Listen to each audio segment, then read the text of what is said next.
Congress had a hearing regarding the overclassification of UAP videos and information from the public. Former Navy pilot Ryan Graves, a whistleblower David Grush, who is a former military and intelligence officer, and a retired Navy commander David Fravor, all testified about their sightings of UAPs and the governmental agencies hiding information from the public. Yeah, this is shocking information about, basically there's fucking aliens. So prepare yourself, buckle up. Let's get right into this video. Subscribe, Patreon on the screen. Let's go. Welcome to the most exciting subcommittee in Congress this week for discussion of unidentified anomalous phenomenon. I can't believe this is happening. This is insane. The fact that UFOs and aliens in general is this big conspiracy, and now the government has pretty much released footage over the past year or two, and then now this hearing. This is going to be intense. The lack of transparency regarding UAPs, which was That's one of the big issues, is the lack of transparency. I know they don't want to worry people and make people panic, but I feel like we deserve to know. I also want to point out in 1966, President Gerald Ford claimed to have seen a UFO, and in 1969 in Georgia, Jimmy Carter claimed to have seen a UFO. It's not in my notes here, but Matt Gaetz, if it hadn't been for Matt Gaetz, myself, him, and Luna would still be down at Eglin Air Force Base trying to get some answers. Got an incredible legal mind. Also, that accent's crazy. I know I saw it in the crowd there, George Knapp. George Knapp's there? Isn't that the guy that did the Bob Lazar shit, right? Mr. Knapp wrote, since 1969, the position of our military has been that UFOs pose no threat to national security and are not worthy of further study. I'd say that's the biggest understatement of the decade. He also goes on to talk about the dismissive attitude. It's at odds with what was revealed in documents, reports, and internal memos. I'd also like to thank the members of Congress who have supported our efforts to make this hearing happen. Some have even confided to me that they've had UFO sightings of their own. Those members, of course, some of them wish to remain anonymous, and I'll keep it that way. What? Don't remain anonymous. Just come out at this point, bro. What's the difference? There's 3 brave witnesses here. They took an oath to uphold the Constitution of the United States, and dadgummit, they're doing it. And we owe them a debt of gratitude. God damn it, they're doing it. Y'all quit clapping. You're cutting in on my time. Just kidding. These folks, they've got nothing to gain from this, and I think you're going to find out that they've endured quite a few slings and arrows. If an airline pilot has a sighting, that when he makes that report to the FAA, that it would come to Congress. But I was told that the intelligence community did not like that, and the amendment was not even heard in committee. That's insane. If an airline pilot thinks they see something, it should be a known thing at all levels of government. We need to tell the folks at the Pentagon they work for us. Dadgummit, we don't work for them. And that's exactly the point. This is an issue of government transparency. We're going to uncover the cover-up, and I hope this is just the beginning of many more hearings and more people coming forward about this. That was a good opening statement from him. I believe he's from Tennessee. One poll in particular found that 68% of Americans believe that the government is hiding information about UAPs and not being honest about what we know about them. And from my personal experience, I believe the same thing. Of course they are. Being an active duty service member working on an airfield, I've had conversations with many pilots where they were in fear of coming forward for retribution and or being taken off flight status. Unreal. There should be no consequences whatsoever. Now, I understand fully that the Department of Defense is hesitant to share information that could also undermine our national security by revealing information on the capabilities of our own aircraft.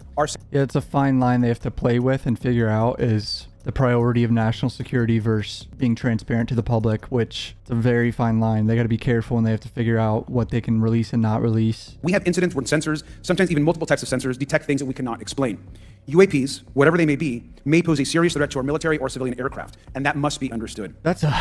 I hate flying. I have to fly in like 2 days across the country. I'm terrified of that plane going down, to say the least. And the fact that we don't really know what's out there and something could fuck with my plane freaks me out a little bit. I know the odds are like probably 1 out of a billion, but I try to distract myself with movies. We should never rule anything out. We know that our space, of course, is vast and undiscovered. I hear over and over from many agencies the stigma around reporting and investigating UAPs prevents us from getting real answers. We know that whistleblowers have reported harassment, intimidation, or stigma as well, and this is not acceptable. If people can't report incidents... Yeah, Bob Lazar, I know he's some people have their opinions about him and whatever, but he came out in the 80s or whatever. I don't think he's made a single penny off of this, and it pretty much ruined his life. I think he got audited 5 times or something ridiculous. He's basically been attacked by the government for 30 or 40 years, I think. It's pretty much ruined his life. I just think that's bullshit. I don't think the government should have that much power over one person, but that's just me, I guess. And it shouldn't take the potential of non-human origin to bring us together. That's true. It shouldn't take fucking aliens to bring Republicans and Democrats together to figure something out, in my opinion, but whatever. The American public has a right to learn about technologies of unknown origins, non-human intelligence, and unexplainable phenomena. Those are not the words of a UFO Twitter account. Though that is a direct quote from Majority Leader Chuck Schumer. that the American public has a right to learn about technologies of unknown origins, non-human intelligence, and unexplainable phenomena. In an interview with Fox News, recent former Director of National Intelligence John Radcliffe confirmed the U.S. government is aware a lot more sightings of UAPs, and that they have not made that information public. The American people have regular questions. What are UAPs? How come the media doesn't report more on them? Are they foreign adversaries? Are they U.S. technology? Are they something else? They ask themselves, how come when a Russian jet shoots flares at one of our drones, we have perfect pictures and videos to show the American people and the world, but when it comes to UAPs, nothing. Of course, we must always protect our national security to maintain our superiority, like when stealth helicopters were only rumored to exist, but were used in the Osama bin Laden raid in 2011. I don't really have an issue with the stealth helicopters being hidden, honestly. That's like a weapon for us, for the United States, you know what I mean? That's like something in our back pocket. There are 171 uncharacterized UAP reports that appear to have demonstrated unusual flight characteristics or performance capabilities. I believe more information is known about the 171 instances. It's time for 100% there's more information. So this is a former Navy pilot named Ryan Graves, who I believe have seen a UAP before, so this is his statement. In 2014, I was an F-18 Foxtrot pilot in the Navy Fighter Attack Squadron 11, the Red Rippers, and I was stationed at NAS Oceana in Virginia Beach. After upgrades were made to our jet's radar systems, we began detecting unknown objects operating in our airspace. At first, we assumed they were radar errors, but soon we began to correlate the radar tracks with multiple onboard sensors, including infrared systems, eventually through visual ID. During a training mission in Warning Area Whiskey 72, 10 miles off the coast of Virginia Beach, two F-18 Super Hornets were split by a UAP. The object, described as a dark gray or black cube inside of a clear sphere, came within 50 feet of the lead aircraft and was estimated to be 5 to 15 feet in diameter. The mission commander terminated the flight immediately and returned to base. Our squadron submitted a safety report, but The thing was small, 5 to 15 feet in diameter, I think he said. That's like small. there was no official acknowledgement of the incident and no further mechanism to report the sightings. Wow. Soon, these encounters became so frequent that aircrew would discuss the risk of UAP as part of their regular pre-flight briefs. Recognizing the need for action and answers, I founded Americans for Safe Aerospace. The organization has since become a haven for UAP witnesses who were previously unspoken due to the absence of a safe intake process. The majority of witnesses are commercial pilots at major airlines. Pilots are reporting UAP at altitudes that appear above them at 40,000 feet, making inexplainable maneuvers like right-hand turns and retrograde orbits or J-hooks. Following concerning reports from multiple esteemed and credentialed current and former military and intelligence community individuals that the U.S. government is operating with secrecy above congressional oversight, I was informed in the course of my official duties of a multi-decade UAP crash retrieval and reverse engineering program, to which I was denied access to those additional read-ons when I requested it. Multi-decade is crazy. The fact that they hid this for like 50, 60, 70 years or some shit, like, it's just insane. I made the decision, based on the data I collected, to report this information to my superiors and multiple inspectors general, and in effect becoming a whistleblower. As you know, I've suffered retaliation for my decision, but I am hopeful that my actions will ultimately lead to a positive outcome of increased transparency. Wow. Thank you. We arrived at the location at approximately 20,000 feet in a controller called merge plot, which means that our radar blip was now in the same resolution cell as the contact. As we looked around, we noticed that we saw some whitewater off our right side. It's important to note that the weather on this day was as close to perfect as you could ask for off the coast of San Diego. Clear skies, light winds, calm seas, no whitecaps from waves. So the whitewater stood out in a large blue ocean. All four of us, because we were in F-18Fs, so we had pilots and Wizzo in the back seat, looked down a small, saw a white tic-tac object with a longitudinal axis pointing north-south and moving very abruptly over the water like a ping pong ball. I've heard that San Diego is very active, right? Comment down below. I'm pretty sure I've heard like a lot of sightings in the San Diego area off the coast. I'm not sure why, but I've heard that. There were no rotors, no rotor wash, or any sign of visible control surfaces like wings. As we started clockwise towards the object, my Wizzo and I decided to go down and take a closer look at the other aircraft staying in high cover to observe both us and the tic-tac. We proceeded around the circle about 90 degrees from the start of our descent, and the object suddenly shifted its longitudinal axis, aligned it with my aircraft, and began to climb. We continued down another 270 degrees, nose low, where the tic-tac, or we continued 270 degrees to where, and we went nose low to where the tic-tac would have been. Our altitude at this point was about 15,000 feet, and the tic-tac was about 12,000. As we pulled nose onto the object, within about a half mile of it, it rapidly accelerated in front of us and disappeared. Our wingmen, roughly 8,000 feet above us, lost contact also. We immediately turned back to see where the whitewater was at, and it was gone also. So as we started to turn back towards the east, the controller came up and said, "Sir, you're not going to believe this, but that thing is at your cap point, roughly 60 miles away in less than a minute." 60 miles away in a minute. Wow. We were taking off our gear. We were talking to one of my crews that was getting ready to launch. We mentioned it to them, and they went out and luckily got the video that you see, that 90-second video. What you don't see is the radar tape that was never released, and we don't know where it's at, of the active jamming that the object put on an APG-73 radar, and I can get into modes later if you're interested. Wow. What is shocking to us is that the incident was never investigated. None of my crew were ever questioned. Tapes were never taken, and after a couple days, it turned into a great story with friends. In closing, I would like to say that the tic-tac object we engaged in 2004 was far superior to anything that we had on time, have today, or are looking to develop in the next 10 years. If we in fact have programs that possess this technology, it needs to have oversight from those people that the citizens of this great country elected in office to represent what is best for the United States and best for the citizens. I thank you for your time. Thank you very much. All the people that have seen this stuff says that it looks like it's so far past us. It's hundreds and hundreds of years more advanced than us. It's really fucking scary. More concerning is that commercial aviation sector has not adapted to the lessons that the military has implemented. The military and Department of Defense has stated that UAP represent a critical aviation safety risk. We have not seen that same language being used in the commercial markets. They are not acknowledging this risk. What steps do you have to be taken? Commercial markets aren't acknowledging the risk? Holy shit. I'm not getting on that plane tomorrow, dude. Right now, we need a system where pilots can report without fear of losing their jobs. There's a fear. Correct. There should 100% be a system to report it and not fucking lose your job. That the stigma associated with this topic is going to lead to professional repercussions, either through management or perhaps through their yearly physical check. So having a secure system, reducing the stigma, and making this information available through the public is going to reduce the concerns that aircrew have. Could you tell me why you believe it's kind of play the devil's advocate, a reason why some of this stuff should not be available to the public? There's certainly some national security concerns when we use our advanced sensors in our tactical jets to be able to identify these objects. I would be curious to see how the security classification guideline actually spells out the different nuances of how this topic is classified from the perspective of UAP, not national security. I'll give you a follow-up on that. The TikTok incident that you were engaged occurred in 2004. What kind of reporting took place after that incident? No, and we had a standard debrief where the backseaters went down to our carrier intel center and briefed what had happened, and that was it. No one else talked to us, and I was in the top 20 in the battle group. No one came. The captain was aware, the admiral was aware, nothing was done. That's insane that nothing was done about that. A UAP was within feet of this guy's aircraft, and nothing was done. Based off of each of your experiences and observations, do you believe UAPs pose a potential threat to our national security? Yes, and here's why. The technology that we faced was far superior than anything that we had, and you could put that anywhere. If you had one, you captured one, you reverse engineered it, you got it to work, you're talking something that can go into space, go someplace, drop down in a matter of seconds, do whatever it wants, and leave, and there's nothing we can do about it. Fucking terrifying. You gotta admit that.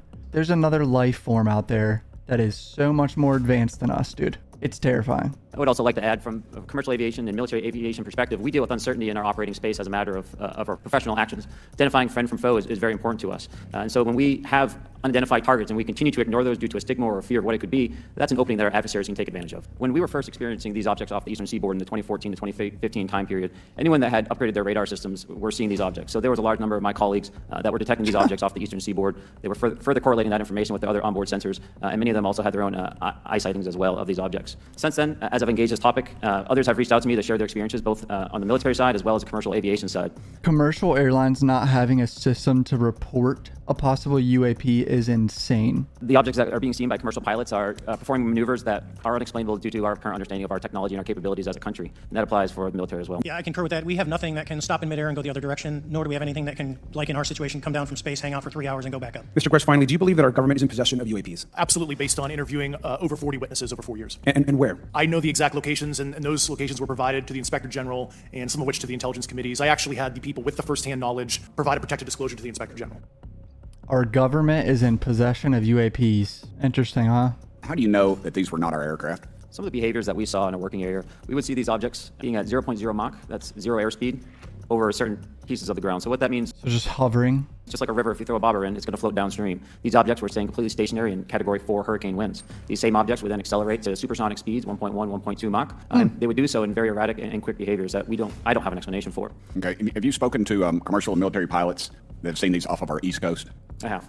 I noticed that in the Tic Tac video, it's Tic Tac like the candy, not TikTok like the Chinese Communist app. That's correct. Yes, sir. I just want to make that. You're not aware of any other objects that anybody in the world has, in this world, that has those capabilities. No, I think it's far beyond actually our material science that we currently possess. Are you aware of any other reconnaissance platforms that tracked or recorded the Tic Tac's maneuvers, maybe the NORAD system or any of the others? I am not. Did you have any personal knowledge of people who have been harmed or injured in efforts to cover up or conceal these extraterrestrial technology? Yes.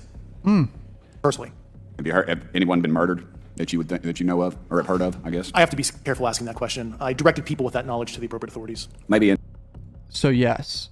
Do you believe that you witnessed an additional object under the water in relation to your encounter? I will say we did not see an object. There was something there to cause the whitewater, and when we turned around, it was gone, so there was something there that obviously moved. It was not the same object, though, that you were looking at, correct? No, we actually joked that the Tic Tac was communicating with something when we came back, and because the whitewater disappeared. In another instance, we're told about the capabilities of a jamming during viewing of when there were some people chasing some of these objects. Did you experience any of that jamming or interrupting your radar or weapons system? My crew that launched after we landed experienced significant jamming to the APG-73 radar, which was what we had on board, which is a mechanically scanned, very high-end system prior to the APG-79. This shit's jamming radars? Oh, this is a damn threat.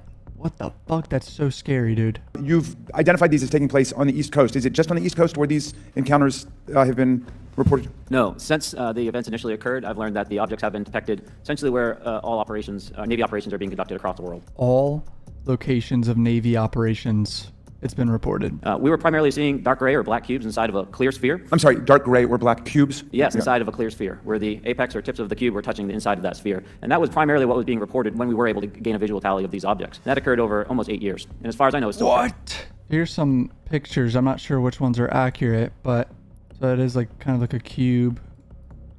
That's the San Diego footage, I think, right?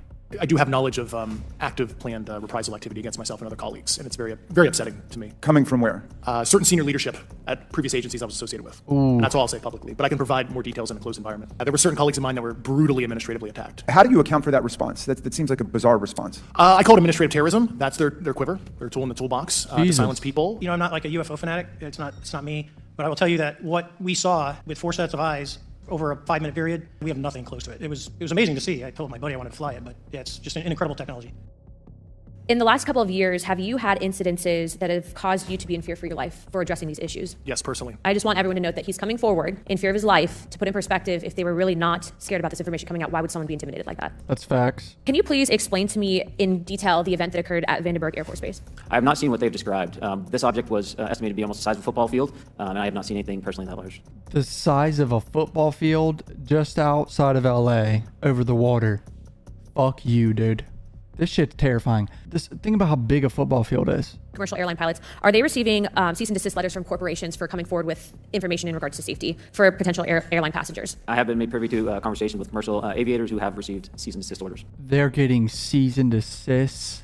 That's fucking wild. Corporations are putting their own reputations ahead of the safety of the American people, and I think, would you agree with that statement? It appears so. Okay. What about G-forces? Let's talk about G-forces of those vehicles. Could a human survive those G-forces with known technology today? No. No, not for the acceleration rates that we observed.